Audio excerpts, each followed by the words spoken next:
안녕하세요. 저는 독일 통일 사례 분석에 대해서 발표할 생기 2기 졸업생 남유진입니다. 저는 언어랑 문학에 관심이 많아서요. 작년 북한에 의해 수업에서 독일의 언어, 문학 통일 사례를 분석하고 그를 기반으로 남북한의 통일 이후 언어와 문학 분야에서 어떻게 통일을 준비해갈 수 있을지에 대해서 탐구해 보았습니다. 네, 먼저 동서독의 분단과 통일에 대해서 간단하게 살펴보겠습니다. 독일 역사에서 분단시대라는 것은 1945년 연합군 공정으로 4개국의 분열 통치된 시점부터 서독과 동독의 대립을 거쳐서 1990년 독일의 재통일을 이룰 때까지 시대를 말합니다.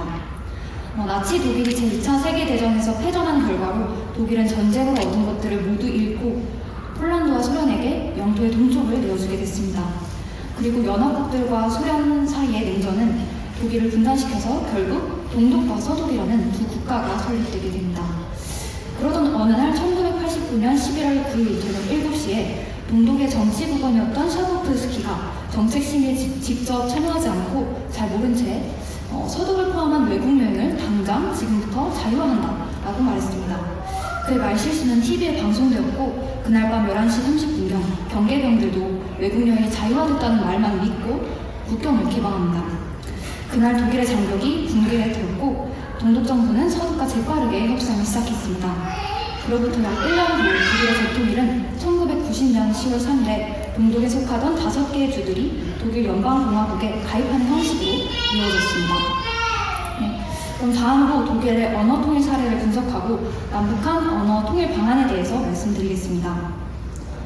분단으로 인한 서독의 자유민주주의, 동독의 사회주의 체제는 언어의 차이를 가지고 왔습니다.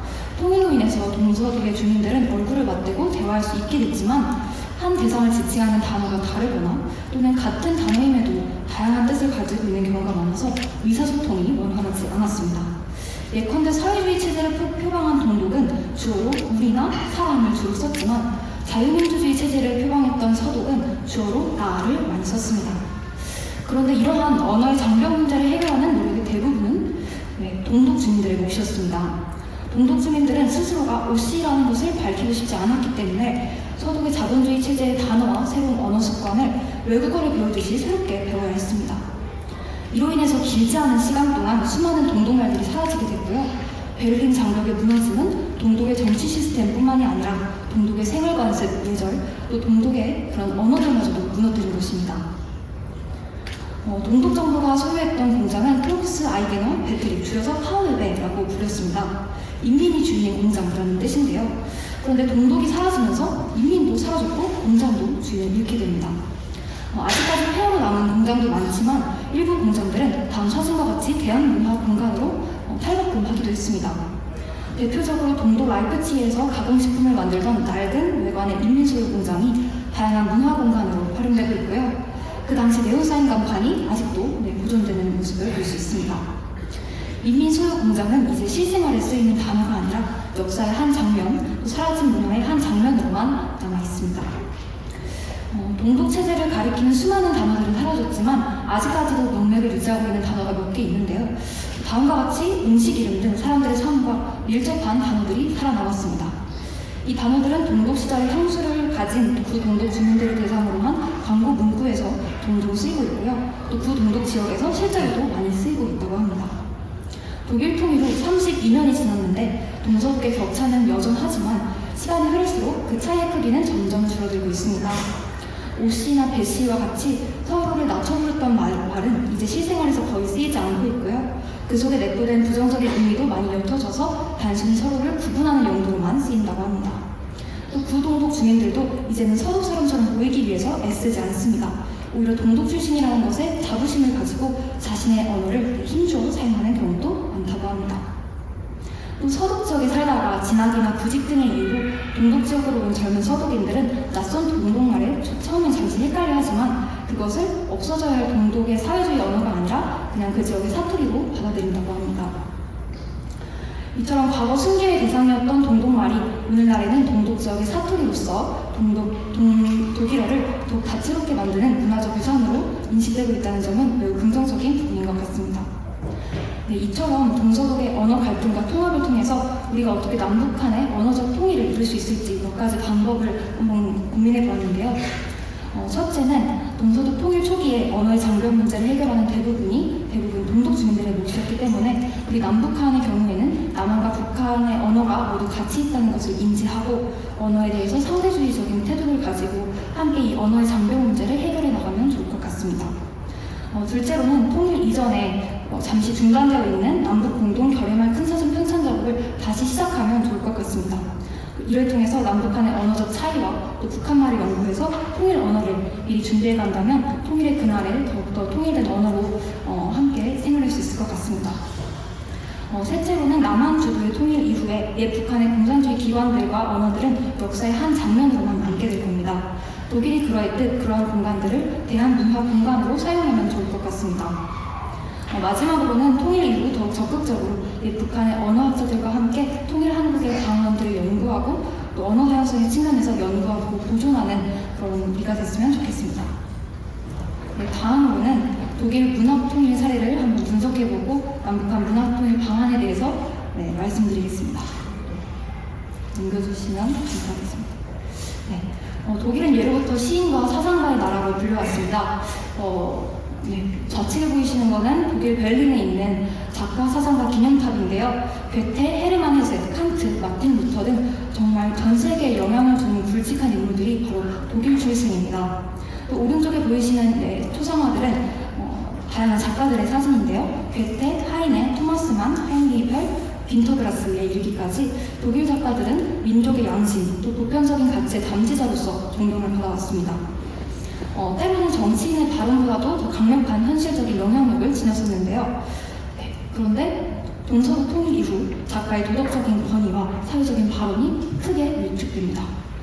이는 독일의 대다수의 작가와 지식인들이 통일을 적극적으로 지지하지 않았고 오히려 상당수가 통일에 대해서 회의적인 태도를 보였기 때문입니다. 서독 작가들은 나치 과거라는 독일의 특수한 역사적 부채를 그 이유로 들거나 혹은 민족보다 헌법을 우위에 두는 헌법 애국주의 입장에서 민족 개념에 기초한 통일을 반대했습니다. 이에 반해서 동독 작가들 같은 경우에는 서독에 대한 사회주의적인 대안으로서 민주적 사회주의를 건설하는 그런 꿈 때문에 통일에 반대했습니다. 또 통일 이후에는 상당수의 독일 작가들이 동독 정보기관인 슈타지에서 정보원으로 활동한 사실이 밝혀져서 동독 작가들의 사회적 위상이 추락하게 된 것도 있습니다. 그런데 동서독의 통일 이후에 문화 담론을 생산하고 유통시키는 언론뿐만 아니라 문학이나 연극, 영화 등 예술 영역에서도 동독문화 인프라가 대부분 해체되게 되는데요. 동독 예술인들은 한낱 천식을 박탈당한 실력자로 전락하기도 했습니다. 동독문학은 주제나 문체면에서 서독문학으로 빠르게 수렴됐지만 다른 한편으로는 동독문학 유산들이 제 가치를 인정받지 못한 채 무차별적으로 매장되기도 했습니다.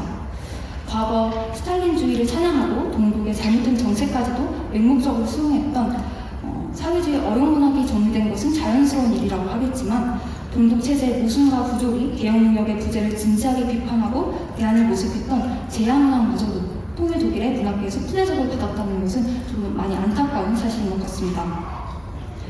이처럼 서독 비평계가 미학적으로도 세계적인 수준의 손색이 없는 동독의 제야문학마저 가혹하게 청산했던 이유는 바로 동독의 제야문학이 서독으로의 흡수 통일이 아니라 민주적으로 개혁된 새로운 동독의 건설을 꿈꿨기 때문이었습니다. 이처럼 통일 초기에는 동독의 문화 인프라가 대부분 청산됐지만 90년대 중반을 기점으로 동독 고유의 것에 대한 동독인들의 자각이 새롭게 확산되어서 부분 문화가 생성되게 됐고요. 이후 동독 문화가 통일 독일 문화장의 아방가르드 새로운 문화로 구성하게 되었습니다. 이처럼 이런 시기에는 동독의 문학 역시도 통일 독일 문화장에서 당당하게 살아남을 수 있었는데요. 동독 출신 제3세대 신예 작가들이 부상하면서 정체의 늪에 빠져 있었던 독일 문단에 새 바람을 불어넣게 됐고 어느새 통일 독일 문단을 떠받치는 든든한 허리세대로 성장했습니다. 한편 서독 작가와 또 동독 작가의 작품이 주제나 문체면에서 또 형식면에서 놀라운 유사성을 보였는데요. 이는 동서독 문학이 통일 이전부터 일정한 동일성을 지니고 있었음을 반증합니다. 동서독 문학이 이미 분단 시대에도 상당 정도 상호 접근해 있었다는 사실은 남북한 문학과 비교할 때 매우 색다른 점입니다. 이처럼 동서독 문학 갈등과 통합으로 본 남북한 문학 통일 시사점 및 방안은 다음과 같습니다. 첫째, 통일 이전에 남북한의 지식인들과 작가들은 한민족이 하나의 민족임을 기억하고 통일 한국에 우호적인 태도를 갖춰야 할 것입니다. 둘째로 통일 이전에 남한은 북한 문학에 대한 연구를 선행해서 문학 통일을 준비해야 합니다. 셋째로 남한 주도의 통일이 이루어진 후에 옛 북한 출신 작가들의 문학 중에서 북한의 독재 체제를 선전하는 작품들을 제외하고 문학성이 뛰어난 작품에 대해서는 연구하고 또 보존하는 그런 노력이 필요하다고 생각합니다. 넷째로는 통일 이후 북한의 독재 체제를 찬양하는 문학 작품을 썼던 작가들에게 옛 북한의 문제점과 자유민주주의 체제에 또 그 가치를 교육시키고 자유민주주의 체제 안에서 그들의 문학성을 발휘할 수 있도록 지원해야 합니다. 다섯째로는 통일 이후 남북한이 공유하는 고전문학 등을 대상으로 공동 연구를 진행하고 남북한 작가들이 공동으로 문학 작품을 창작할 수 있도록 지원할 수 있을 것 같습니다. 마지막으로는 통일 이후에 옛 북한 지역의 문화 유산들을 발굴하고 보존함으로써 옛 북한 지역에서 출생하고 또 활동한 작가들의 문학관을 건립하면 좋을 것 같습니다. 또 통일한국 문학제도를 제작하고 배포해서 남북한의 문학 통일과 문학적 감수성 제고에도 이바지할 수 있을 것이라고 기대합니다. 네, 끝으로는 제가 지금 다니고 있는 한동대학교의 한국문학 수업에서 받았던 인사이트를 나누면서 문학의 관점에서 본 통일의 필요성에 대해서 잠시 말씀드리고자 합니다. 남한과 북한의 분단은 미국과 소련의 이념 대립이라는 외부적인 요인뿐만 아니라 남한과 북한에 발생한 내면의 증오에 기인한 것이라고도 볼 수 있습니다. 분단으로 인해서 북한 문학은 주로 주체 사상을 선전하며 반동분자들을 비판하게 되었고 남한 문학은 궁극적으로 북한을 사랑하지 말 것을 주장하게 되었습니다. 그러나 이러한 내면의 증오는 상상력의 제약을 불러와서 문학의 결 현상을 야기하고 있습니다. 따라서 남북 통일을 통한 분단 문제 해결은 문학적 상상력을 제고시켜서 한국 문학의 발전을 도와줄 것이라고 생각합니다. 한 민족으로서 한국어를 사용하는 남한과 북한의 청년들이 문학을 통해서 함께 소통할 수 있는 날이 오기를 소망합니다. 감사합니다.